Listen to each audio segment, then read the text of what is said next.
Last hour I started to give you evidence. На прошлом часу я начал вам показывать на вот эти доказательства, свидетельства. Evidence from recent catastrophes that give us an indication of what catastrophic events can do. Свидетельства, которые мы получили в результате недавних катастроф, и эти свидетельства показывают, что может случиться во время такой серьезной катастрофы. The evidence from Mount St. Helens is very spectacular because everyone in my country is aware of what happened. И свидетельства, случившегося на горе Святой Елены, очень зрелищные. Все в моей стране знают о том, что тогда произошло. Particularly geologists or geophysics that were very familiar with that whole area. И особенно геологи и геофизики были очень хорошо осведомлены обо всем происшедшем на этой территории. Mount St. Helens was a very popular area for hiking and people that liked to get on these lakes. И гора Святой Елены до извержения была очень популярным местом для походов. Людям нравилось отдыхать на этом озере. So that whole area was very familiar to lots of people in that area. И вся эта территория была хорошо знакома людям, которые жили по соседству. So this is powerful evidence that creationists have brought from this event. И очень много сильных, серьезных доказательств креационисты получили благодаря этому событию. But there's also other evidence of recent catastrophes, not as spectacular, but just in some cases even bigger. Но есть также другие доказательства, полученные из недавних катастроф, может быть, не настолько зрелищные, но как доказательства даже более сильные. So this was before the mountain exploded. This is what it looked like from the Spirit Lake. И вот гора Святой Елены до взрыва. And after the mountain exploded, this is what the mountain looked like. И вот после взрыва как выглядит эта гора. From about the same location. В принципе, снимок сделан с той же самой точки зрения. This is the crater that was left of about 1.6 kilometers across. Вот это кратер, который остался после взрыва, он где-то 1 километр 600 метров длиной. This is the new high point of elevation of the mountain. Вот новая высота горы. So we have 2788. So much of the mountain is gone. И мы видим, что значительная часть горы, она ушла. То есть она была унесена взрывом. And the estimate of destruction was about 182.88 cubic kilometers of material was displaced. То есть, и как оценка, скажем так, разрушений принесенных, это 182 миллиона и кубических ярдов перемещенного материала и 450 миль повреждений. And if my calculations are right, about 450 square kilometers were damaged. 450 kilometers or miles? Kilometers, it should be kilometers. 450 квадратных километров перемещения. And that's meters, yes? Yes, no, kilometers. No, Cubic kilometers. Да. Yeah.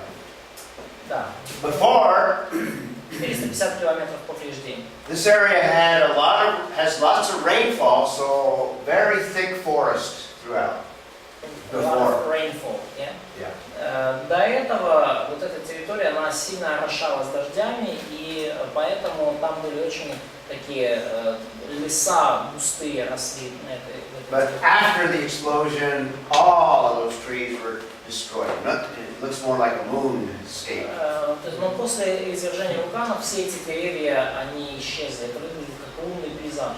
There's Spirit Lake, and it's full of logs and branches and plant debris. То есть, и вот это озеро Спирит, и оно заполнено бревнами, стволами деревьев, ветвями, всем вот этим материалом, оставшимся от леса. So all of the trees destroyed. Все деревья были уничтожены. From a satellite, this is what it looks like. Вот так, как оно выглядит из спутника. This is the crater of about 1.6 kilometers across. Вот кратер, где-то вот 1,6 километров. And the destruction about 16 kilometers. Ну и зона разрушения порядка 16 километров. There's a spirit lake again. Озеро Спирит снова. And all of this debris comes from the explosion. И вот весь этот, вся вот эта вот лава, все вот это вот вышло после, все это разрушение произошло в результате извержения. And if you remember, the mountain in May would be covered with snow and ice. И вы помните, что вот с того снимка горы в мае она была покрыта такой снеговой шапкой. After the explosion, all of that would be melted and would be all over the area.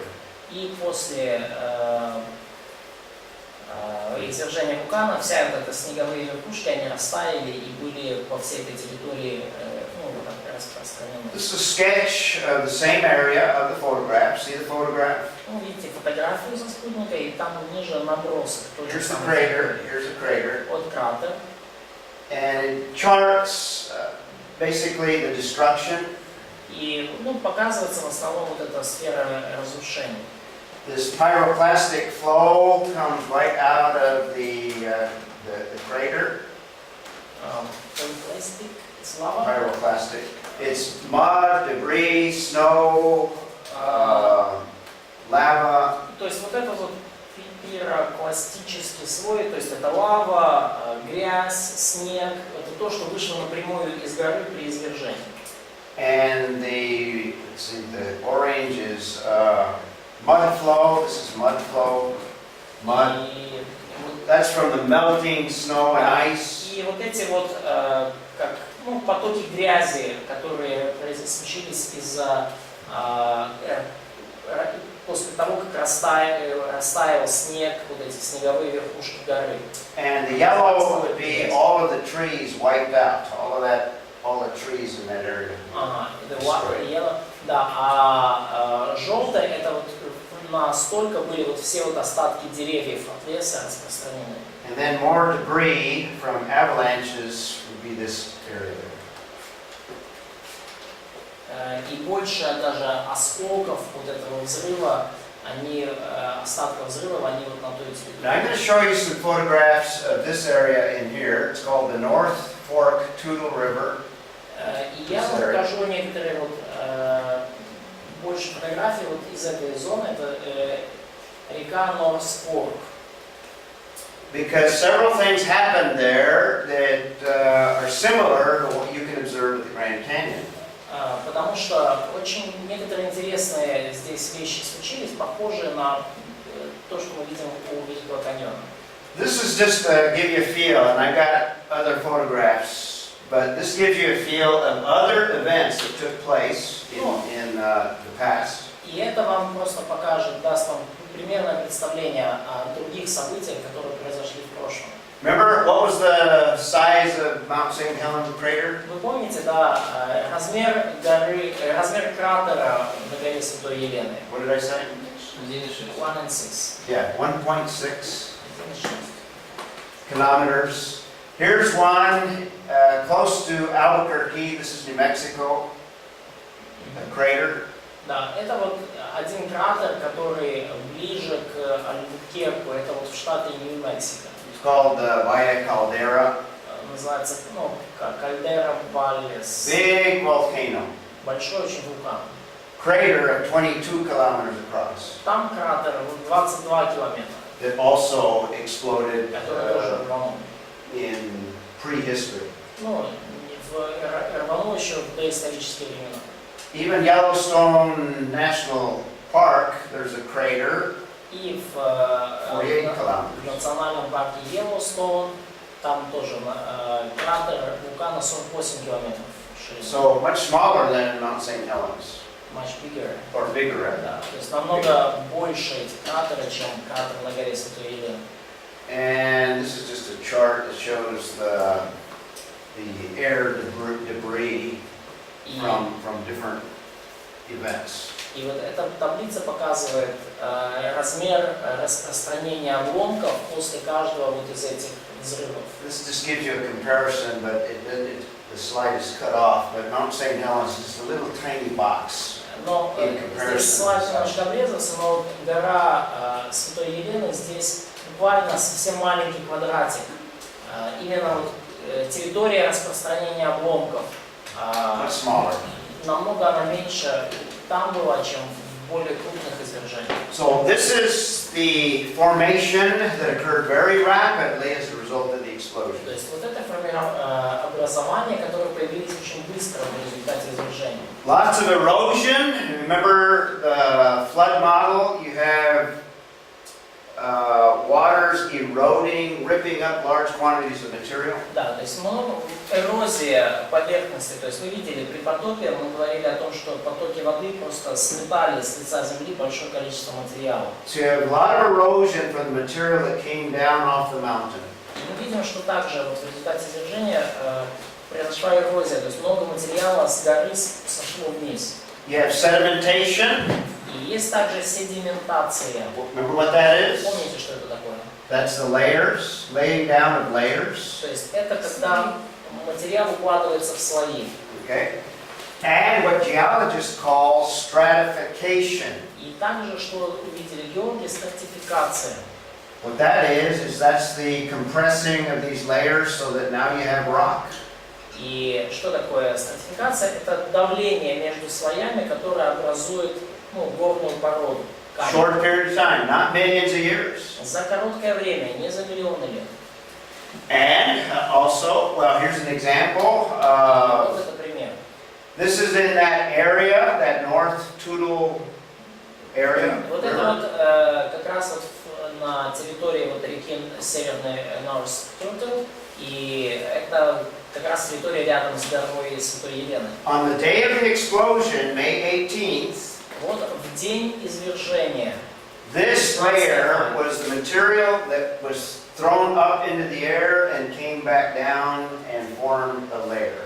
Вот этот материал, это вот весь, все то, что было выброшено из горы. So it's original.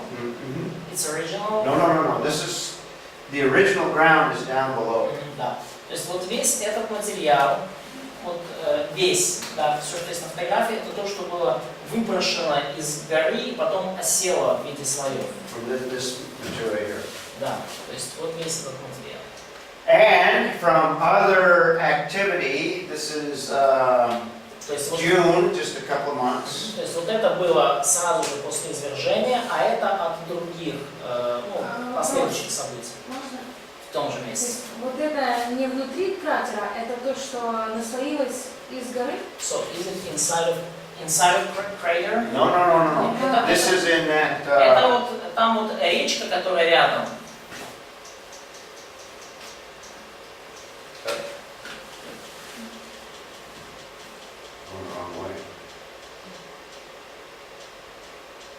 Вот здесь. Yeah. In an area like here. То есть вот эти территории, которые это территории, где вот эти наслоения обломков большие. Вот. И вот сейчас мы показываем фотографию с этой территории. И вот это то, что было прямо вот в тот же день сформировалось, да, то есть выброшено из горы материал. А это вот 18 мая, а это появилось месяцем позже в течение последующих событий. Yeah, and not even a month later, we have about 8 meters. И то есть, условно говоря, даже меньше, чем через месяц, уже 12 июня, то есть через 3 недели у нас вот этот слой, больше, почти 8 метров. Another eruption. Еще один взрыв, еще одно извержение. And in 5 hours, it laid down this layer. За 5 часов появился вот этот слой. And in this layer, you find little layers. И в этом слое вы уже видите маленькие такие слойчики. And in some cases, little tiny layers. И в некоторых случаях такие очень тонкие. The point being, it didn't take millions of years to form these layers. Идея в том, что не нужно было миллионы лет, чтобы эти слои сформировались. And then, about 2 years later, as a result of more activity, we have this top layer. И потом, в течение последующих 2 лет, в результате там других активностей вулканических, появился еще один слой наверху. This is rock right now. This stratification rock. То есть это уже скала на сегодняшний день, то есть уже спрессовались в камень эти слои. Как так может быть, что как это так может происходить?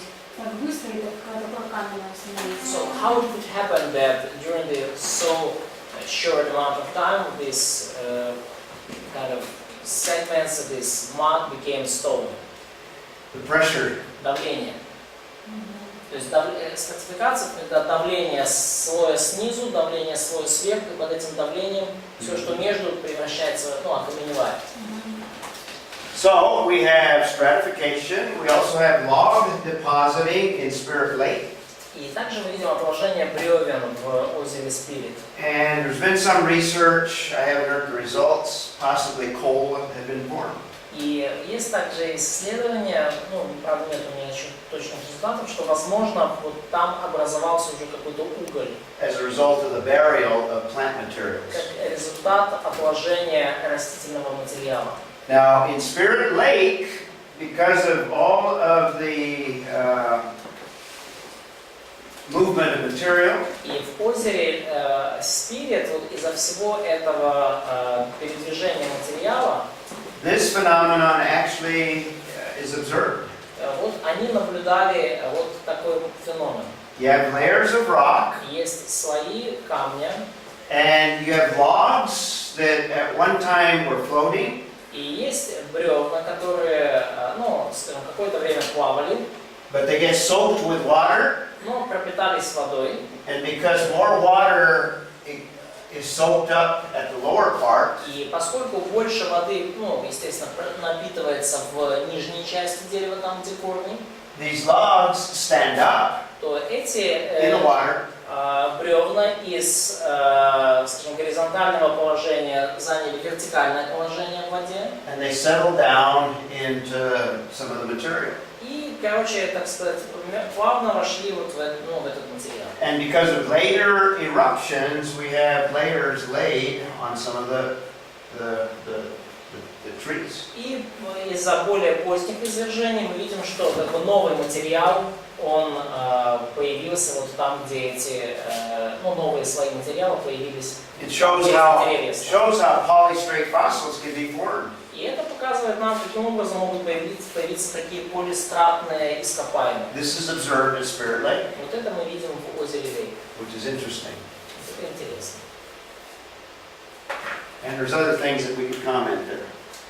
И есть также другие выводы, которые мы можем Another сделать. interesting thing is the layers were laid down first. И интересная еще одна вещь, то, что сначала вот сформировались вот эти слои. And later on, a canyon was formed in that same area. И чуть позже в этой же территории появился каньон.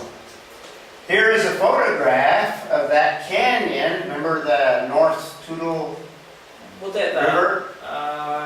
вот эта фотография этого каньона, помните, да, речка Северный Тютер. This is after the initial eruptions. Вот это после первоначального извержения. So this whole valley is now filled with material, with layers of rock. Вся эта долина сейчас заполнена материалом, слои камня и породы. This is the surface. Вот это поверхность. But in some places it's 50 meters deep of material. Но иногда эта поверхность 50 метров. Or average. The average depth is 50 meters. Средняя толщина материала порядка 50 метров. And the maximum depth is 200 meters. И максимальная толщина материала 200 метров. So what you have here is a kind of a valley like that. Это то, что мы здесь видим, это своего рода долина. And you have an average of 50 meters. Которая в среднем где-то метров 50 высотой. Okay. This was produced by the initial eruptions. То есть вот эта долина сформировалась после первоначального извержения. And then 2 years later, water from Spirit Lake was shaken loose И as a result of volcanic and what's the other word? Earthquake action. И 2 года спустя вода из озера Спирит, она образовала пустоты определенные в результате вулканической активности, землетрясений. This is the photograph with this valley filled up with material. Вот эта фотография, когда вот эта долина заполнена материалом. This is a photograph after the canyon was carved out. А вот эта фотография уже после того, как каньон, этот, вода из озера Лейк вымыла. То есть This is the top. In other words, this is an area like here. вот это вот вершина той долины, это вот та территория. And now we have a canyon that's carved out. И теперь у нас каньон был вот этой водой, как выдолблен, вымыт в породе. Здесь вот поток горный. Now, if you walked over there and didn't know about Mount St. Helens, И если бы вы сюда приехали и не зная об извержении на горе Святой Елены, you would think that all of these layers that are laid down вы бы подумали, что все эти слои, они были уложены. just by looking at them, maybe millions of years. Вы бы подумали, наверное, они появились в течение миллионов лет. But everybody knows that those layers were laid down by the explosion of the volcano. Но все знают, что эти слои появились в результате извержения вулкана. That photograph that I showed you of the layers was taken on a side like this. Вот эти вот та фотография, которую я вам показал со слоями, она вот была сделана как раз вот на вот этой стороне, вот, подобное. But notice, almost 2 years later, Но обратите внимание, почти 2 года спустя the explosion was in 1980. извержение было 17 мая 1980 года. And 2 years later, the water that from Spirit Lake carved this out. И 2 года спустя вода из озера Спирит размыла вот эту породу и сформировался каньон. Produced like a 1/40th scale Grand Canyon. То есть и сформировался таким образом каньон где-то как 1/40 по размеру от Великого каньона. And all this was produced over a very short period of time. И все это появилось в течение очень короткого промежутка времени. As a result of different actions related to the initial explosion. Как результат вот этого первоначального события извержения вулкана. Not millions of years. Не за миллионы лет. Gives powerful evidence for what God can do on a small scale. И это свидетельство того, что Бог может сделать на ограниченной территории. Mount St. Helens is like just a tiny pimple on the face of the earth. То есть, на самом деле, эта гора Святой Елены, это просто маленький бугорок на поверхности земли. So just imagine what God can do with a flood that encompasses the whole earth. И представьте себе, что Бог мог сотворить на течение всемирного потопа, который случился по всему лицу земли. So here's a summary of the evidence from Mount St. Helens. И вот мы подводим итог свидетельств горы Святой Елены. Large or massive sedimentation. Массивные пласты осадочных пород. And you have the same kind of sedimentation that you have at the Grand Canyon, same material in the layer, different layers. И мы видим, что same material in different layers. Один и тот же Each layer has similar material. В каждом слое был одинаковый материал. Да. Каждый слой содержал свой материал. You have plant material that is transported by water. И мы видим, что вода перенесла большие скопления растительного материала. You also have burial of animals. И также повсюду мы видим захоронение животных. And the most important thing is that over a short period of time. И наиболее важно то, что все это произошло за короткий промежуток времени. Some cases hours. Иногда это были часы, Not millions of years. но не миллионы лет. Okay? So that's your evidence for scientific evidence for Genesis flood. И вот это вот научное, таким образом, наше свидетельство потопа всемирного. Another thing that we want to talk about related to the flood И is другая that, вещь, о которой мы хотим поговорить в связи с потопом, and we'll go through some of this quickly. We want to look at chapter 9 мы хотим посмотреть на 9 главу книги Бытия. in the book of Genesis. when God enters into a covenant. И когда Бог заключает с Ноем завет. So let's take a look at the Noahic covenant real quickly. И давайте рассмотрим Ноев завет. First question we need to ask is, why does God enter into covenants? Первый вопрос, который нам нужно задать, это зачем вообще Бог вступает в заветы, зачем Он их вводит?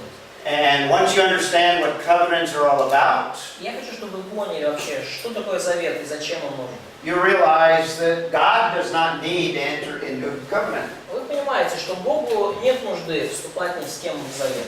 God doesn't even need to reveal His will if He doesn't choose to. А Бог не обязан никому открывать свою волю, если Он решил этого не делать. You and I have enough revelation about His character that we can just trust who God is. И я и вы, мы имеем достаточно откровения о Его характере, чтобы просто доверять Богу, зная о том, кто Он есть. God is faithful, so we can just trust that God will do what God knows is best. Бог верен, и потому мы можем просто довериться Ему в том, что Он сделает то, что является наилучшим. What God has revealed in His Word is sufficient. That's all we need. То, что открыл Бог в Своем Слове, этого достаточно, это все, что нам нужно. God doesn't need to enter into covenant. И Богу не нужно вступать в завет. So He doesn't need to make covenants, so why does He do it? Ему не нужно заключать ни с кем завет. И вопрос тогда, зачем Ему это делать? Covenants in the Bible, I think, are very, very important for one particular reason. И я думаю, что заветы в Библии очень важны по одной конкретной причине. They have a unique significance in world history. Они обладают уникальным значением в мировой истории. Now, when you think of a covenant, think of a contract. Когда вы думаете о завете, думайте о контракте. And I'll talk some more about that in a moment. И я поговорю об этом немножко позже, через минуту. But these covenants that we have in the Bible are unique amongst all the peoples of the world. Но эти заветы, заключенные Богом и описанные в Библии, они уникальны для любого, они уникальны среди всех народов. Probably the most famous archaeologist is William F. Albright. Наверное, самый известный археолог Уильям Олбрайт. He says the following about covenants and the God of the Bible. Следующее о заветах и о Боге Библии. Только евреи, насколько нам известно, заключали заветы с их богами или Богом.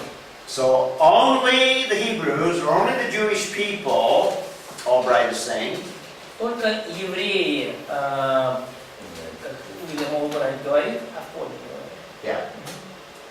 Only the Jewish people made covenants with their God. Только евреи заключали заветы со своим Богом. Now he has it a little bit backwards. И он немножко кое-что сказал перед этим. But what I'm emphasizing here is one of the most famous archaeologists sees the uniqueness of these covenants. Но что я хочу здесь подчеркнуть, что даже самый известный археолог в мире, он подчеркивает уникальность заветов. It's not the Hebrews or it's not the Jewish people that enter into covenant with their God. It's not the Hebrews. It's not the Jews that enter into covenant. It's God that enters into covenant. Да, но идея именно в том, что не евреи входили в завет с Богом, а сам Бог вступал с ними в завет. So Albright gets it a little bit backwards, but the observation is то есть Олбрайт немножко не до конца понял происшедшее, но само наблюдение он сделал в уникальности событий. The emphasis is on the uniqueness of covenants and God's people.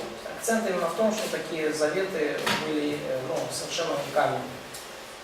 I like to illustrate covenants like any contract that we would enter in our culture today. Я хочу продемонстрировать вам завет, сравнив его с любым другим договором или контрактом, который мы заключаем сегодня, в наши дни.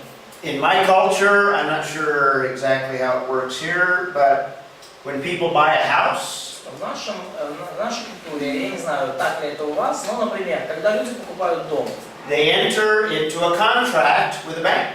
они заключают договор с банком. It's called a mortgage. Это называется суда. Do you do that here? When you buy an apartment? Ипотека, да? Ну, Yeah, somewhere. somewhere. Ипотека. Or with someone else? Yeah. Ну, с банком или с кем-то еще. Well, illustrate. A mortgage is a contract. И суда это контракт. Every contract has parties to the contract. У любого контракта есть участники. Это And in the case of a mortgage, in my country, probably here, you and the bank enter into a contract. и в случае вот с судой или ипотекой, ну, то есть очевидно, что вы и банк вступаете вот в такой контракт. So this contract only pertains to you and that particular bank. То есть этот контракт связывает конкретно вас вот с этим банком. Every contract has stipulations or the things that the parties are to do related to the contract. И у каждого контракта есть условия, то есть что участники контракта должны, обязаны друг другу, что они должны делать. So it's a legal document that spells out what is involved in the То contract. есть это юридический документ, где перечисляется все, что входит в условия контракта.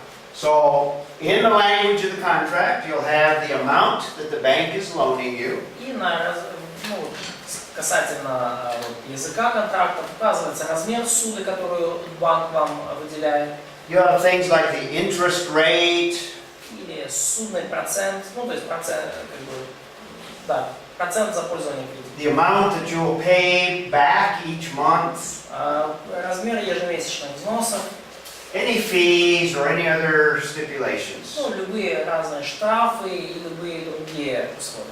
And what the bank can do legally if you fail to pay your money.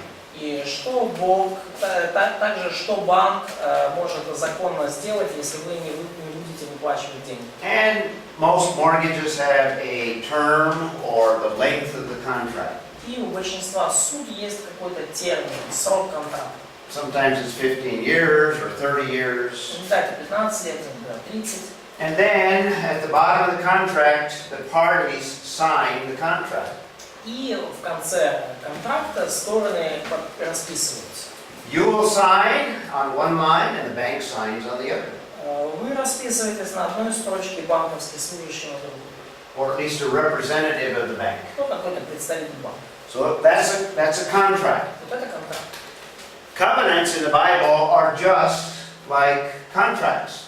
И заветы в Библии, они очень похожи на такого рода контракты. They have parties to the contract. У завета есть участники. They have the stipulations that tells what the parties are to do within the contract. И есть условия, которые говорят о том, что стороны будут делать, заключая этот контракт. Sometimes it specifies a term or a time frame. Иногда указывается также время или какой-то временной отрезок. And those contracts sometimes are ratified in different ways, not by signing, but in different ways. И эти заветы подтверждаются или люди в них вступают различными способами, не обязательно подписывая, но есть разные пути. So a Hebrew covenant is a contract. Еврейский завет, таким образом, это вот такой контракт. Hebrew word is berit. Еврейское слово, для обозначения его это берит. It's a legally binding document or contract, just like a mortgage. Это юридически составленный контракт, подобный, например, контракту на выделение суды. It can be an agreement between two individuals, Это может быть соглашение или договор между двумя or it людьми, can be a pact or like a treaty between nations. или пакт, договор между нациями. And one of the main things, one of the main features is it specifies the behavior of the parties of the contract. И самое главное, что здесь есть, что контракт этот описывает, предписывает поведение сторон, заключивших его. This is a characteristic of all contracts, and it's a characteristic of covenants. Это характеристика любого контракта, это характеристика любого завета. So keep these in mind as we look at these different contracts, and we're going to look at the first one in the Bible. И держите это в уме, когда мы будем, то, что мы говорили о контрактах, мы поговорим о Первом Завете. In Genesis chapter 9, we have what is called the Noahic covenant. В Бытие 9 мы видим так называемый Ноев завет. Now, if we had time, we would read some of the passages, but I'm going to skip over the reading of them. Но если бы было время, мы прочитали сам отрывок, но я пропущу.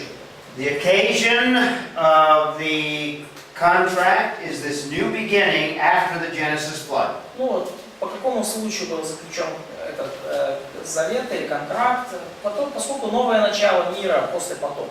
The whole earth looked like what that area of Mount St. Helens looked like after the explosion of the mountain. Вся земля выглядит как эта вот территория возле горы Святой Елены после извержения. Everything totally destroyed. Все вообще разрушено полностью. Everything different from before the flood. Все отличается от того, каким оно было до потопа. And now we have one family, the only family that exists on the earth. И теперь у нас мы видим, что одна семья единственная существует на всей земле. And these animals that are on the ark. Ну и те животные, которые были в So we ковчеге. have a new beginning. И мы видим таким образом новое начало. And the source of this contract is Elohim himself. И источник этого контракта это Бог сам по себе, Элохим. And the content or the stipulations refer to what just happened concerning the Genesis И flood. условия или содержание этого контракта, они связаны с тем, что только что случилось, с потопом. And God binds himself legally to never bring a Genesis flood. И Бог обязывает сам себя, что больше не будет на земле подобного потопа. So if you can imagine Noah and his family looking out after the flood, И если вы смотрите, вы можете себе представить, ну, если вы себе представите Ноя и его семью, которые осматриваются на все, что случилось после потопа, they would be impressed with the destruction and the judgment of God. то, конечно, они крайне впечатлены тем разрушением, которое принес Бог, и тем судом, который Он совершил. They would be extremely fearful. То, и, конечно же, они в крайней степени испуганы. So the design or the purpose of the flood is to give assurance to this first family. И назначение, и замысел этого завета, контракта в том, чтобы вдохнуть уверенность, какую-то, да, уверенность в эту семью. The effects of the Genesis flood dealt with all of the creation, at least on earth. И влияние этого завета Ноева, оно на все творение, которое есть на земле. So God's going to give assurance, but He's also going to sign that covenant. То есть Бог придает уверенность Ноеву и его семье, но также Он каким-то образом подписывает этот контракт. They will be able to see God's signature, if you will. То есть и они будут способны увидеть подпись Божью. It's like on the mortgage of a bank mortgage. Это как вот на договоре о заключении суда с банком. The assurance of the bank official that he's going to obey the legal stipulations of the covenant. То есть вот это подтверждение и уверенность, подтверждение со стороны банковского служащего, что банк исполнит заключенный контракт. God has given a visible sign that reminds people that He's not going to bring another flood. И Бог дает видимый знак, который будет напоминать людям, что Бог не принесет больше потоп на землю. The sign of the covenant is a rainbow. И знак этого завета – это радуга. So some of the characteristics of this covenant И and вот некоторые характеристики этого завета. is it's decreed by God. God is the one that initiates it. It's Во-первых, decreed. завет установлен Богом. Именно Бог его был инициатором этого завета. And if you look at the covenant, the parties of the covenant, Когда вы смотрите на этот завет и на его участников, the main party is God Himself. основной участник – это Бог сам. Now He enters into the covenant with Noah and his family and his descendants. Бог заключает завет с Ноем, и его семьей, и его потомками. But it also extends to the earth, if you look carefully at the details. Но если вы внимательно наблюдаете детали, то завет распространяется на всю землю, на все, что есть на земле.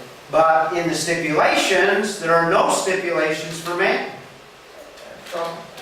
Да? Но в плане условий от человека вообще никаких условий не требуется.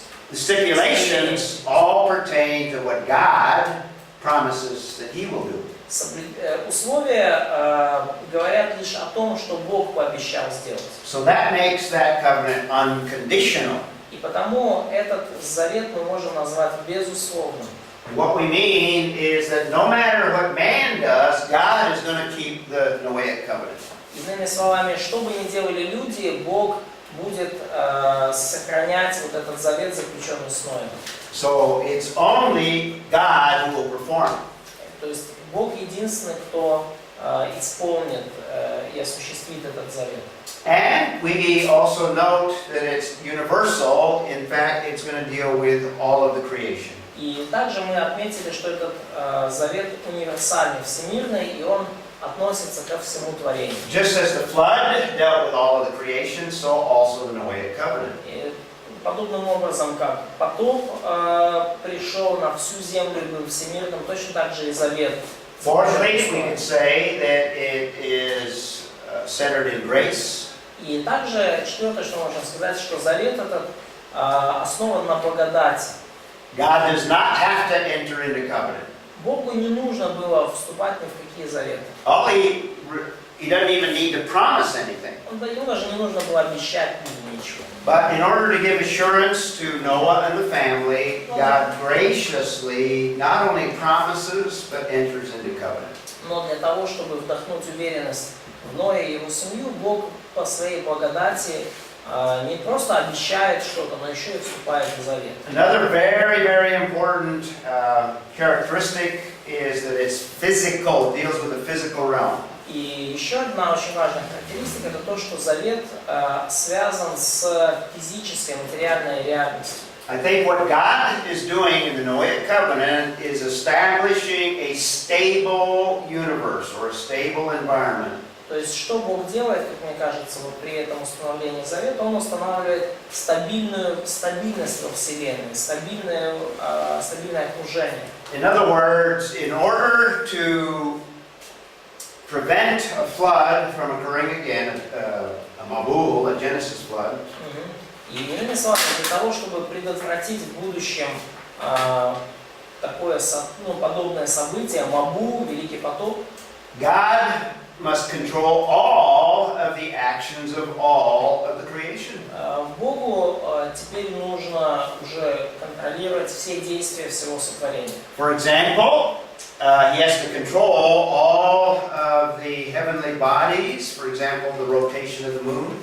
Ну, иными словами, Бог контролирует все движения небесных тел, все, например, вращение Луны. Or actually the orbit of the moon around the earth. Ну и даже орбиту Луны, как ее вращение по отношению к Because Земле. if the moon were to come closer to the earth, Потому что если, например, Луна подойдет к Земле слишком близко, it would produce tides of such a size that those tides would overtake all of the continents. то, например, Луна при своем приближении она сформирует такие приливы, такие наводнения, которые смоют с лица Земли все живое. So God has to keep the orbits of planets, the moons, and all of the heavenly bodies. Поэтому Богу нужно поддерживать в текущем состоянии орбиты всех планет, Луны и всех небесных тел. In perfect balance. И ему нужно это все содержать в совершенном балансе. I would say that God even controls all of the electrons to the point that there is stability in the environment. И я бы даже сказал, что Бог поддерживает все электроны, мельчайшие частицы в том состоянии, чтобы на Земле была стабильность. So He has established constants and what we describe as laws of nature. И Он установил те физические константы, постоянные, то, что мы называем законами природы. But they are from the Genesis flood and they're applicable only to a point in the future. So they applicable only to the point. So we have a stable environment over a period of time. Да, то есть, но эти константы, они, скажем так, находятся в таком зафиксированном состоянии на определенный промежуток времени, да, и то есть теперь вот эти константы находятся в этом состоянии стабильно. I'm going to explain this further in just a moment. Я немножко позже это более лучше объясню. Turn to the book of Hebrews, Hebrews chapter 3, Откройте, пожалуйста, книгу Евреям, 3 главу. where Peter actually is using the Genesis flood as an example. И Hebrews 3. 2 Peter 3. 2 Петра, 3 глава. Там Павел и апостол Петр используют потоп как пример. Did I say Hebrews? I meant 2 Peter. Да. Ну, да, 2 Петра, 3 глава. I don't want to spend too much time on this, but I want you to notice some things here. Я не хочу слишком много времени на это тратить, но хочу, чтобы вы посмотрели кое-что. Peter is dealing with mockers or skeptics in the first century. Петру приходится иметь дело с насмешниками или скептиками первого столетия. Skeptics about things related to Scripture and particularly the second coming of Christ. И скептики того времени, они насмехались над Писанием и конкретно над вторым пришествием Христа. There were some that were mocking in verse 4, where is the promise of the coming, of his coming? Были некоторые, кто говорили, что вот где обетование пришествия его? And notice they're saying, ever since the fathers fell asleep, all continues just as it always has. И говорят, что ибо с тех пор, как стали умирать отцы, от начала творения, все остается так. What's that scientific theory that they believed in the first century that people believe today? Что это за научная теория, в которую они верили в первом веке, в которую люди до сих пор верят в наши дни? What's that called? Does anybody Кто-нибудь знает, что это за теория? know? Что Бога нет? There is no God? No? Ничего не меняется, ничего. Nothing is changing. Nothing is changing. That's called uniformitarianism. И вот эта теория, что ничего не меняется, называется униформитаризм. In other words, the things that exist today have always been the same, and they've always been the same in the past. They always will be in the future. Иными словами, то, как устроен мир сегодня, он так был устроен в прошлом, и также он будет устроен в будущем. Remember when I told you about science? Помните, что я говорил вам о науке? And I mentioned that that is one of the main assumptions of secular, unbelieving scientists. И я Uniformitarianism. говорил о том, что вот это вот одно из униформитаризм, это одно из предположений светской науки, светских ученых. Now Peter is going to refute that assumption. И апостол Петр опровергает такое предположение. And rather than reading all of the passage, he's going to refute it by basically saying things have not always been as they are today or in the first century. Опровергая это утверждение, он говорит, что мир не был таким раньше, какой он сейчас в первом столетии. He's going to refer to radical events where everything changed. Он упоминает радикальное, очень серьезное событие, которое изменило весь мир. He's going to talk about the creation and how that creation was very good. И он говорит в 5 стихе о сотворении, о том, насколько хорошим было сотворение. Well, he's assuming that it's very good, but he's referring to the creation as a radical event. Ну, то есть он подразумевает, что сотворение было хорошим, но он говорит о нем как о таком очень радикальном, ключевом событии. In other words, the earth formed out of water, referring to Genesis 1. И иными словами, вот мы видим, что в Бытие 1.1 небеса и земля составлены из воды и водой. Now, he doesn't mention the fall specifically, but he implies it in a little word that he uses. Он не упоминает конкретно грехопадение, но подразумевает его одним словом. He refers to the world at that time, in other words, the world at the time of the flood.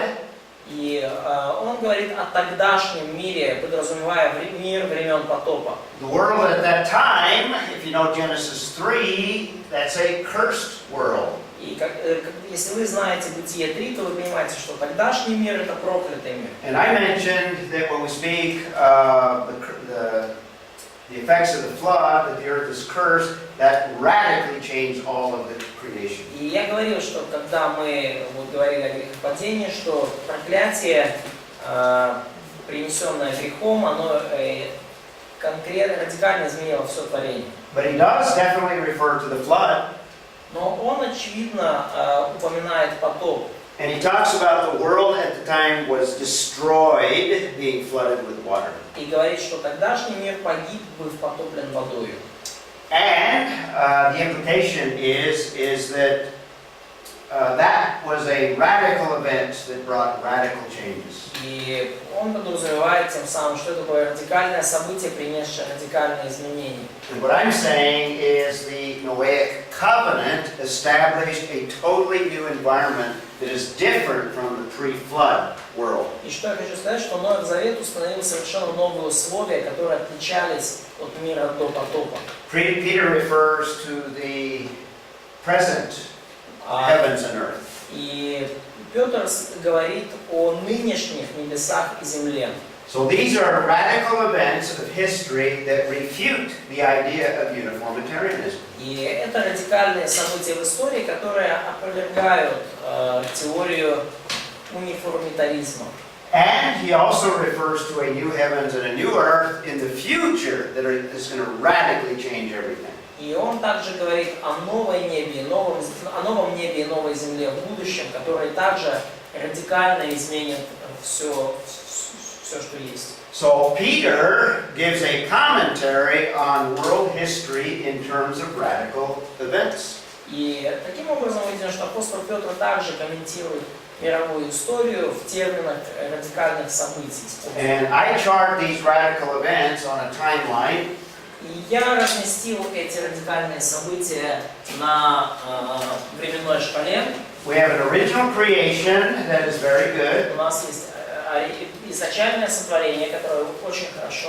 We have the fall of mankind that introduces a cursed world. Мы видим грехопадение человека, и с этого момента мир становится проклятым. Creation is now cursed, different from the original creation. Сотворение теперь проклято и отличается от изначального. The Genesis flood is a world. The world after the flood is different from before the flood. И мир после потопа, он уже другой, чем был до потопа. And what I'm saying is the Noahic covenant establishes stability from the flood to a certain event in the future. И Новый Завет таким образом устанавливает определенную стабильность со времен потопа до определенного события в будущем. Now Jesus in resurrection is called the first fruits of resurrection. Но Иисус в своем воскресении назван первенцем из мертвых.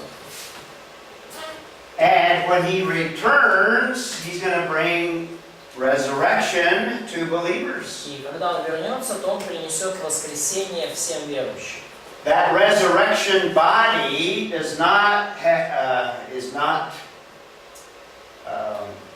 has characteristics different from the existence that we have now. И вот это новое, прославленное, как мы говорим, или воскрешенное тело, оно обладает другими характеристиками и отличается от тел, в которых мы живем сейчас. For some reason, there's supposed to be a line in here